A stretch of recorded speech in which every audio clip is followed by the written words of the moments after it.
Hello everyone, అందరూ ఎలా ఉన్నారు? నేను మీ Bujji Pani. Welcome back to Sri Moonlight Tarot. అందరూ ఎలా ఉన్నారు ఫ్రెండ్స్? సో ఈ వీడియో చూసే సమయానికి మీ పర్సన్ కరెంట్ ఫీలింగ్స్ ఎలా ఉన్నాయి అనేది చూద్దాం అనుకున్నాను. సో చూసేద్దాం.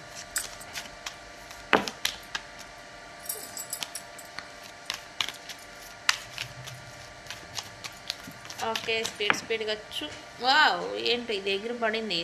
C cloud judgement. ఈ పర్సన్ ఏదో సడన్ చేంజ్ ఏదో వస్తూ ఉండింది రైట్ నా.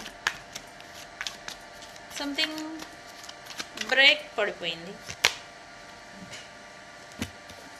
ఓకే గైస్, ఈ రీడింగ్ని క్లైమ్ చేసుకోండి.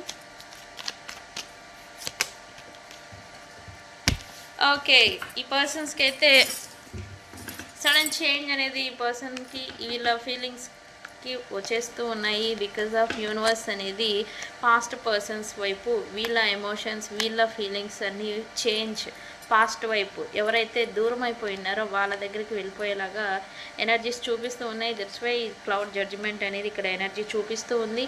అండ్ ఇల్యూజన్స్, మిస్అండర్స్టాండింగ్స్ ఏవైతే ఉన్నాయో పాస్ట్ వాళ్ళతో మిస్అండర్స్టాండింగ్స్ అనేవి క్లియర్ అవ్వబోతున్నాయి. ప్రజెంట్ అయితే జనరేట్ అవ్వబోతున్నాయి. ప్రజెంట్ ఎవరితో అయితే ఈ లస్ట్ అండ్ ఇల్యూజన్ లస్ట్తో రిలేషన్లోకి వెళ్ళిపోయినారు. థర్డ్ పార్టీ సిచ్యువేషన్లో ఉండుంటే వీళ్ళకి ఇప్పుడు బ్రేక్ పడబోతుంది. వీళ్ళ ప్యూర్ హార్టెడ్, ప్యూర్గా జెన్యున్గా ఎవరితో అయితే రిలేషన్ ఉండిందో పాస్ట్లో వాళ్ళపైన వీళ్ళకి మళ్ళీ ఫీలింగ్స్, ఎమోషన్స్ అనేవి పెరగడం అనేది ఇక్కడ చూపిస్తుంది. బికాజ్ ఆఫ్ క్లౌడ్ జడ్జిమెంట్తో యూనివర్స్ అనేది ఇప్పుడు ఓకే చూద్దాం యూనివర్స్ ఏం చేస్తూ ఉంది.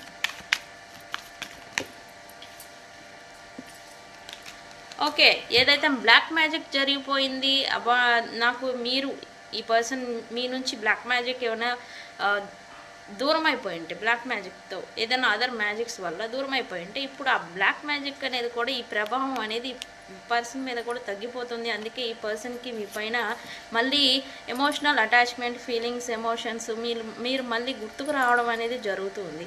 సో గైస్, ఈ రీడింగ్ని 222తో క్లైమ్ చేసుకోండి. ఈ person within 2 hours to 2 days 2 weeks లోపల ఈ పర్సన్ మీకు రికన్సిలియేషన్ అనేది చేస్తారు. ఓకే, ఎవరికైనా పెయిడ్ పర్సనల్ రీడింగ్స్ కావాలంటే నన్ను కాంటాక్ట్ చేయండి. ఓకే.